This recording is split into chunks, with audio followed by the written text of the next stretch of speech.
तो यार अगर एक स्टार्टअप की औकात इतनी होती है तो एक नेशनल लेवल कंपनी की औकात इतनी होती है।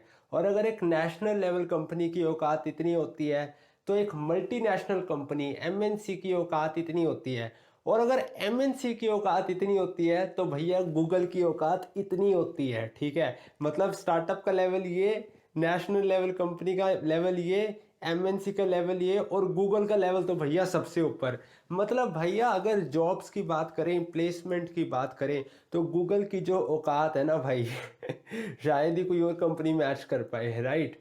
तो यार गूगल को लेके ना बहुत ज़्यादा क्रेज है और हो भी क्यों ना, आधी दुनिया तो गूगल ने वैसे ही खरीद रखी है। अभी आप जो वीडियो देख रहे हो ये यूट्यूब पे देख रहे हो, यूट्यूब भी एक गूगल ओन्ड कंपनी है। अगर आप कुछ सर्च करते हो तो गूगल पे करते हो। अगर आप मेल करते हो किसी को तो 99% चांसेस है आप जीमेल से मेल करते होगे। अगर आपके जो आप जो फ़ोन चलाते हो उसमें जो ऑपरेटिंग सॉफ्टवेयर है, जो एंड्रॉयड है, वो भी गूगल का है। और तो और आपके फ़ोन में जो गैलरी का डिफ़ॉल्ट ऐप है फ़ोटोज़ करके, वो भी गूगल का है। गूगल का म्यूज़िक प्लेयर भी है। भैया दुनिया को ख़रीद रखा है गूगल ने। ऐसी कोई चीज़ नहीं होगी जो गूगल ने ना बनाई हो, राइट।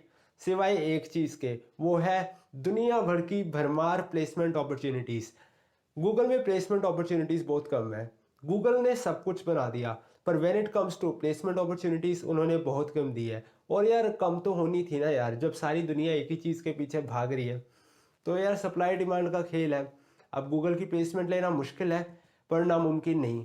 पर उस मुश्किल को आसान कैसे करें, ये इस वीडियो में आपको ज़रूर सीखने को मिल जाएगा।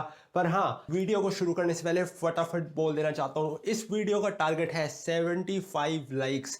75 लाइक्स मेरे को इस वीडियो पे चाहिए। फटाफट कर दो, तुम्हारे लिए 1 सेकंड का काम है। और अगर आपको ऐसी वीडियोस देखनी होती है और आप इन्फॉर्म्ड रहना चाहते हो चल क्या रहा है मार्केट में, तो फिर मेरे चैनल को सब्सक्राइब कर देना और बेल नोटिफिकेशन आइकन दबा देना, क्योंकि मैं ऐसी वीडियोस लगातार लेके आता रहता हूँ। तो यार वैसे तो गूगल ने अब तक का हाईएस्ट पैकेज जो एक इंडियन स्टूडेंट को ऑफर किया है वो है 1.2 CR, 1.2 करोड़। मगर मैं जानता हूँ इतना सबको नहीं मिलता, and he somehow got lucky. No doubt he was talented but he somehow got lucky too, because luck का भी काफ़ी बड़ा रोल रहता है इन चीज़ों में। मगर अगर मैं बात करूँ आपके साथ, जो एक बेसिक द थिंग इज, उसको जो 1.2 करोड़ का पैकेज मिला था ना, वो इंडिया में नहीं मिला था। वो इंडिया का स्टूडेंट था पर उसकी पोस्टिंग बाहर थी, उसकी पोस्टिंग लंदन में थी। पर अगर मैं एक प्रॉपर इंडियन सेटअप की बात करूं जहां पे एक इंडियन स्टूडेंट एक गूगल जैसी कंपनी में इंडिया में ही काम कर रहा है, मतलब इंडिया में ही रहन सहन कर रहा है, यानी कि उसका जो स्टैंडर्ड ऑफ लिविंग है वो अमेरिकन जैसा हो मगर खर्चे एक इंडियन जैसे हो, तो उस टाइप की सैलरी एक ऐसे केस में कितनी ऑफ़र की गई है। तो यार मैं आपको मोटा मोटा बता देता हूँ। बेसिकली यार होता क्या है, अभी तक जो गूगल ऑफ़र करती आ रही है CTC एक फ्रेशर के लिए जो हाईएस्ट जाता है वो आपका जाता है 66 LPA, राइट। आपका 66 LPA यानी कि 66 लाख पर एनम गूगल जो है हाईएस्ट नॉर्मली दे देती है। पर यार जब कंपनी आपको ये बोलती है कि आपका 66 लाख पर एनम का पैकेज लगा है, इसका मतलब ये नहीं होता कि आपके बैंक अकाउंट में हर महीने 5 या 6 लाख आएंगे। ठीक है, मैं आपको थोड़ा अच्छे से एक्सप्लेन करता हूँ। नो डाउट आपको ये पैसा मिलेगा पर बहुत ज़्यादा पैसा आपको इनडायरेक्ट फॉर्म में भी मिलेगा। अब मैं आपको एक एग्जांपल देता हूँ। ये 66 है, ठीक है।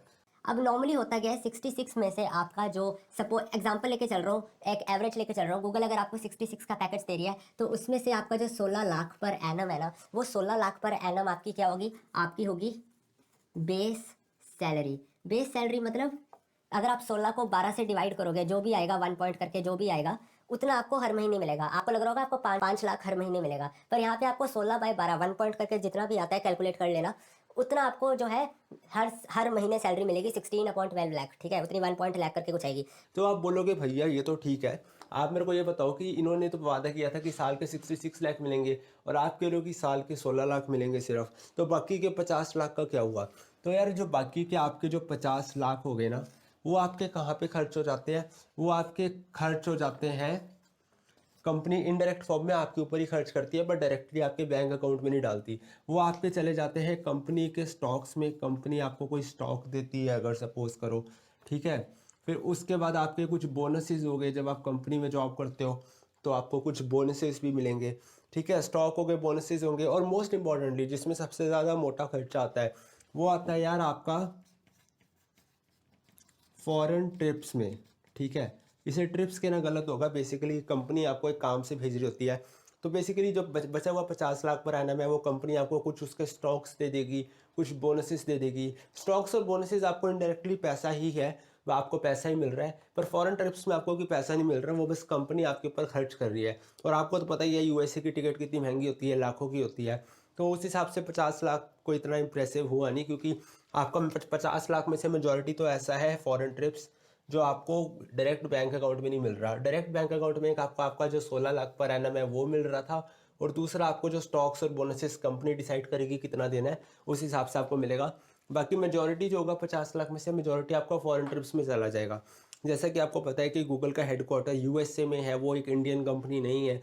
तो फिर ऐसे बहुत से काम होते हैं जो कि एक कुछ मीटिंग्स ऑर्गेनाइज करनी होती हैं जो पॉसिबल नहीं होती। कोई ऐसा काम होगा जो आपको यूएस में जाके करना पड़ेगा, कोई मीटिंग होगी, कुछ होगा। हालांकि गूगल, अब आप कहोगे कि गूगल मीट से मीटिंग हो जाती है तो फॉरेन जाने का क्या मतलब बनता है, पर कुछ ऐसे हार्डकोर काम होते हैं, कुछ कॉन्फिडेंशियल काम होते हैं जो कंपनी प्रेफर नहीं करती कि हम एक प्लेटफॉर्म पर डिस्कस करें, चाहे वो उनका अपना प्लेटफॉर्म है क्यों ना हो गूगल मीट, क्योंकि नो डाउट हैक होने का डर उसमें भी रहता ही है, ठीक है। तो कंपनी के कुछ कॉन्फिडेंशियल काम होते हैं जिसमें वो फ्यूचर प्लान्स बनाना होता है, उन्होंने कुछ करना होता है। कोई भी टाइप की मीटिंग है, कोई काम है जो आपको फॉरेन आके करना होगा, कुछ अमेरिकन इंडिया आएंगे, बेंगलोर आएंगे, हैदराबाद आएंगे, कोई काम करेंगे, तो वो उनको भी ऐसे ही फॉरेन ट्रिप के हिसाब से पैकेज मिलता है। और कुछ इंडियंस यूएस जाएंगे, बाहर जाएंगे, तो इस टाइप से ना आपका जो पैकेज है होता है। कहने को तो आपको 66 लाख पर एनम का पैकेज मिल रहा है, पर आपकी जो बेस सैलरी है वो 16-17 लाख है। बाकी आपका इधर उधर जो कंपनी आपका खर्चा उठा रही है मेजॉरिटी वहाँ पे चला जाता है। तो मतलब ऐसे एकदम से पागल ना हो जाए करो। कभी खोने को ये भी हो सकता है कि जो बंदा 30 LPA कमा रहा है वो 66 वाले से ज़्यादा घर लेके जा रहा है, ठीक है। 30 LPA वाला 66 वाले से ज़्यादा लेके जा रहा है, ठीक है। तो ये एक बेसिक सी चीज़ तो है, मैंने बताई आपको। तो ये तो हो गया पैकेज की बात।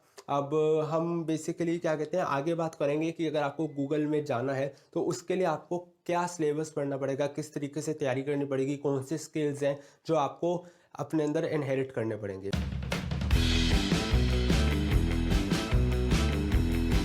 तो यार गूगल जैसी कंपनी की अगर मैं बात करूं, पहली बात वहाँ पे कोई प्लेसमेंट लेना हलवा नहीं है, और दूसरी बात यार ये कोई स्टार्टअप नहीं है, ये एक प्रॉपर गूगल जैसी कंपनी है, रैदर गूगल ही है।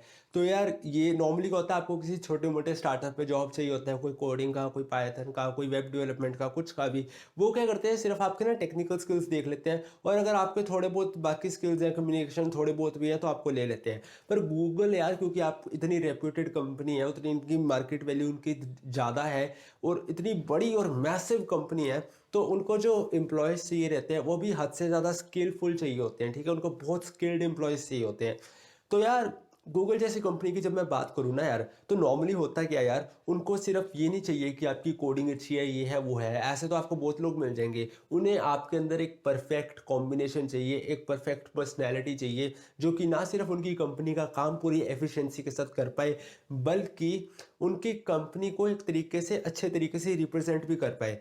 तो इसलिए मैं हमेशा कहता आ रहा हूँ कि जब भी गूगल जैसी कोई बड़ी कंपनी की मैं बात करता हूँ, तो यार टेक्निकल स्किल्स तो ऑब्वियस है कि आपको आने चाहिए, पर उसके साथ नॉन टेक्निकल स्किल्स भी आने चाहिए। और बहुत से लोग ये गलती कर देते हैं यार कि टेक्निकल स्किल्स को इतनी ज़्यादा इंपॉर्टेंस दे देते हैं कि नॉन टेक्निकल स्किल्स को वो पूरी तरह से भूल जाते हैं, और फिर बाद में सारे एग्ज़ाम्स क्लियर करके जो फाइनल इंटरव्यू होते हैं वो उनका नहीं पास होता तो रिग्रेट करते हैं। तो कभी भी ये गलती मत करना कि आपने टेक्निकल स्किल्स को इतनी ज़्यादा इंपॉर्टेंस दे दी और नॉन टेक्निकल स्किल्स को आपने बिल्कुल भी नहीं दी। यहाँ पे कोई एक स्किल किसी दूसरे स्किल से बड़ा नहीं है, सबकी अपनी अपनी इम्पोर्टेंस है। पर फिर भी मैं, क्योंकि मैं जानता हूँ आप लोगों को टेक्निकल स्किल्स में ज़्यादा इंटरेस्ट है, तो मैं पहले आपको टेक्निकल स्किल के बारे में फटाफट बता देता हूँ, ज़्यादा टाइम नहीं लगाता। तो यार देखो, आप किसी भी प्रोफाइल में गूगल की जॉब करना चाहते हो, दो ऐसे स्किल्स हैं जो वो आपसे ऑब्वियस मांगेंगे कि आपको ये आने चाहिए। एंड व्हेन ऐसे आने चाहिए तो इट मीन्स कि आपको उसमें ना, मतलब कि क्या बोलते हैं, जैसे मतलब बिल्कुल आपको ना पानी लाइक एक्सपर्ट होना चाहिए उसमें, कि मतलब आपसे सवाल पूछो, जिस स्पीड से आप पानी पीते हो उससे तेज़ी से आप उस सवाल को सॉल्व कर दो, ठीक है। और इन दो फील्ड में आपकी मास्टरी होनी चाहिए। पहला तो हो गया यार आपका data structure and algorithm. Data structure and algorithm में आपको कोई भी क्वेश्चन दे दिया जाए, आपको उसकी मास्टरी होनी चाहिए। आपको पता होना चाहिए कि मैं इस क्वेश्चन को सॉल्व कैसे करूँगा। डाटा स्ट्रक्चर एल्गोरिदम में कोई भी आ गया यार, कुछ भी आ गया, आपका सॉर्टिंग आ गया, हीपिंग आ गया, कुछ भी आ गया, I don't care. Google doesn't care. उनको बस यार आपको देखना है कि आपको डाटा स्ट्रक्चर एल्गोरिदम में सिंपल से लेकर कॉम्प्लेक्स तक, कॉम्प्लेक्स से लेकर महा कॉम्प्लेक्स कोई भी क्वेश्चन आपको डाल देंगे, और उनको बस ये देखना है कि आपको आता है करना या नहीं आता। और आता है या नहीं आता, इससे भी ज़्यादा मैटर ये करता है कि आप, अगर आपको आता है तो आप कितनी स्पीड से कर पा रहे हो। स्पीड भी बहुत मायने रखती है।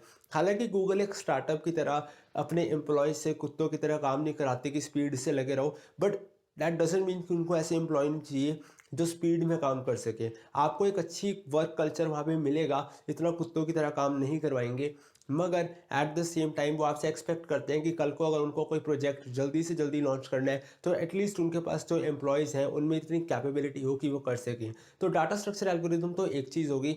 दूसरी चीज़ होगी यार सिस्टम डिज़ाइन। सिस्टम डिज़ाइन आपका पढ़ना बहुत ज़्यादा इंपॉर्टेंट है अगर आपको गूगल की प्लेसमेंट के लिए बैठना है। तो यार सिस्टम डिज़ाइन बेसिकली होता क्या है, मैं आपको सिंपल मोटी भाषा में बता देता हूँ। अभी मैं जो आपको डेफिनेशन देने जा रहा हूँ वो अपना नॉर्मल देसी हिंदी भाषा में बताने जा रहा हूँ। इसको एज इट इज़ ना समझना, मैं जस्ट आपको एक मोटा मोटा आइडिया दे रहा हूँ ताकि जिस बंदे ने सिस्टम डिज़ाइन का नाम भी नहीं सुना उसे पता तो हो कि होता क्या है।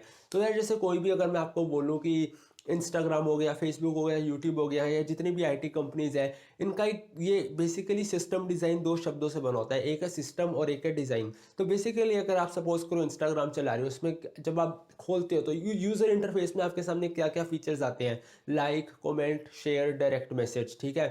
तो कौन सी चीज़ की प्लेसमेंट कहाँ पे होनी है और कौन सी चीज़ को किस तरीके से काम कराना है, आपने जो जो आइकॉन्स बनाए हैं, जो आइकन्स बनाए हैं, उनका स्ट्रक्चर कहाँ पे होना चाहिए, उनकी प्लेसमेंट कहाँ पे होनी चाहिए, वो कहाँ पे पड़े होने चाहिए आपकी स्क्रीन के ऊपर, ठीक है।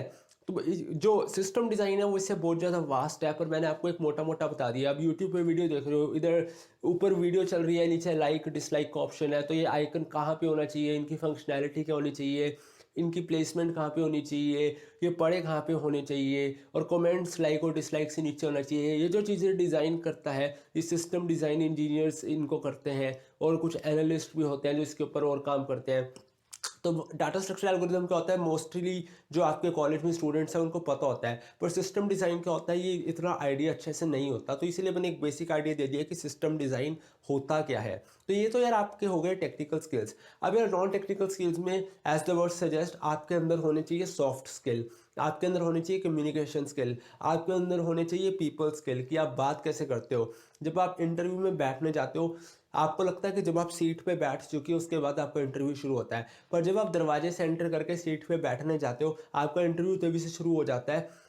आपको तभी से इंटरव्यूअर जज करना शुरू कर देता है कि जब आप अंदर घुस रहे होते हो कमरे के, ठीक है, प्लेसमेंट में जहाँ पे आप बैठने जा रहे हो इंटरव्यू में, जब आप जहाँ पे जा रहे हो तब से आपका पूरा एनालिसिस शुरू हो जाता है, और हमें लगता है कि वहाँ पे जाके इंटरव्यू शुरू है, जबकि एक सब कॉन्शियस लेवल में आपका इंटरव्यू पहले ही शुरू हो चुका है। जब आप वेट कर रहे हो कि आपकी बारी कब आएगी, और इंटरव्यूअर का मानो या ना मानो कुछ हद तक ध्यान आपका प्री इंटरव्यू बिहेवियर, कि इंटरव्यू से पहले क्या बिहेवियर रहता है स्टूडेंट का, क्या ये नर्वस होता है, क्या ये किताबें छांट मार रहा है, या ये कॉन्फिडेंट है। तो ऐसी चीज़ें ना इंटरव्यूअर पहले से भी देख लेते हैं, ठीक है, क्योंकि at the end of the day interviewer का काम है अच्छे से अच्छे एम्प्लॉय को सिलेक्ट करना, अच्छे से अच्छे स्टूडेंट को सिलेक्ट करके अपनी कंपनी में एम्प्लॉय बनाना, ये उसका मेन पर्पस है। तो यार मैंने आपको टेक्निकल स्किल्स बताए और मैंने आपको नॉन टेक्निकल स्किल्स बताए, ठीक है, कि गूगल में आने के लिए आपको किस टाइप के स्किल्स चाहिए होंगे, ठीक है। हो रही हैं आगे और आगे भी ऐसे होती रहेंगी। तो मतलब नो डाउट यार आप काम करने आए हो, और काम करने आए हो, जॉब करने आए हो, तो वो काम तो आपको करना पड़ेगा, पर इसका मतलब ये भी नहीं है कि आप काम के साथ साथ मस्ती नहीं कर सकते। सिर्फ काम ऐसा गलत है कि ना काम के साथ साथ मस्ती करना पॉसिबल है। सबसे पहली बात यार जो मेरे को पर्सनली बेस्ट लगी यहाँ की, गूगल में यार आप कैजुअल्स में आ सकते हो, टीज़ में, शॉर्ट्स में, नॉर्मल टी शर्ट्स में आप आ सकते हो, ऐसा कोई प्रॉब्लम वाली बात नहीं है। दूसरी यार अगर मैं आपको थोड़े पर्क्स की बात करूँ जो आपको एक्स्ट्रा बेनिफिट्स मिल जाते हैं, जो शायद आप इतना यूज़ नहीं करोगे, पर है तो मेंशन करना मेरा फ़र्ज़ बनता है, कि मसाज चेयर्स वहाँ पे आपको मिल सकती है। मतलब बैठे बैठे मस्त भाई मसाज कर रहे हो अपनी, ठीक है, स्पा वहाँ पे आपको मिल जाएगा, आपको जिम मिल जाएगा। बाकी यार एक सुना था 2 वक्त की रोटी, ये आपको देंगे 4 वक्त की रोटी। इसमें आपका ब्रेकफास्ट होगा, लंच होगा, स्नैक्स होगा, डिनर होगा, और ये सब फ्री ऑफ कॉस्ट कंपनी खर्चा उठाएगी। बाकी यार अगर आपको ज़्यादा पार्टी पुर्टी करनी है, ठीक है, ज़्यादा शौक है, तो भैया म्यूज़िक रूम्स हैं, टेबल टेनिस टेबल्स हैं, ठीक है, टेबल टेनिस आप खेल सकते हो मस्त, ठीक है। मतलब बोर हो गए भाई, बीच में ब्रेक ली, चलो टेबल टेनिस खेल लिया, कोई इनका फ्री टाइम मिल गया, चलो टेबल टेनिस खेल लिया, ठीक है। पर भाई नौकरी भी करनी है, ठीक है। टेबल टेनिस तो ना खेलते रह जाना, ठीक है। बाकी आई होप तुम्हारी सिलेक्शन हो जाए। और हाँ, चैनल सब्सक्राइब नहीं किया तो कर दो भाई, इंतजार किस बात का। बाकी यार क्रिकेट नेट्स ये भी सही है यार, मतलब नॉर्मली क्या होता है यार, एक आईटी कंपनी में ना सब कुछ एक बिल्डिंग के अंदर ही सीमित रह जाता है। क्रिकेट नेट्स भी इन्होंने बना रखे हैं, so which is pretty cool, like I am a big fan of it. बाकी यार देखो यार, मस्त है यार, मतलब नौकरी तो यार at the end of the day नौकरी होती है, ठीक है। आप ये नहीं कह सकते कि मैं नौकरी जाऊंगा और काम नहीं करूंगा, काम तो ऑब्वियसली करना पड़ेगा। पर द थिंग इज, जब आपको ऐसे थोड़े बहुत पर्क्स मिलने लग जाए तो आपको अच्छा लगता है, यू नो। एटलीस्ट आपको ऐसे नहीं लगता कि आपसे पागलों की तरह काम करवाया जा रहा है। एक अच्छा इन्वायरमेंट क्रिएट होता है, वर्क कल्चर थोड़ा हेल्दी हो जाता है, लोगों का मेंटल पीस, मेंटल स्टेट थोड़ा स्टेबल रहता है। तो ये कुछ एक बातें थी जो मैंने आपको बताई, ठीक है। बाकी आपको पता है यार, आप समझदार हो क्या करना है। ऐसी वीडियोस के लिए चैनल सब्सक्राइब करके बेल नोटिफिकेशन आइकन दबानी है, वीडियो को लाइक करना है, ठीक है। और जो मैंने आपको टारगेट दिया था लाइक्स का, उसको फटाफट कंप्लीट कर दो, राइट। अब तक के लिए गुड बाय, टेक केयर।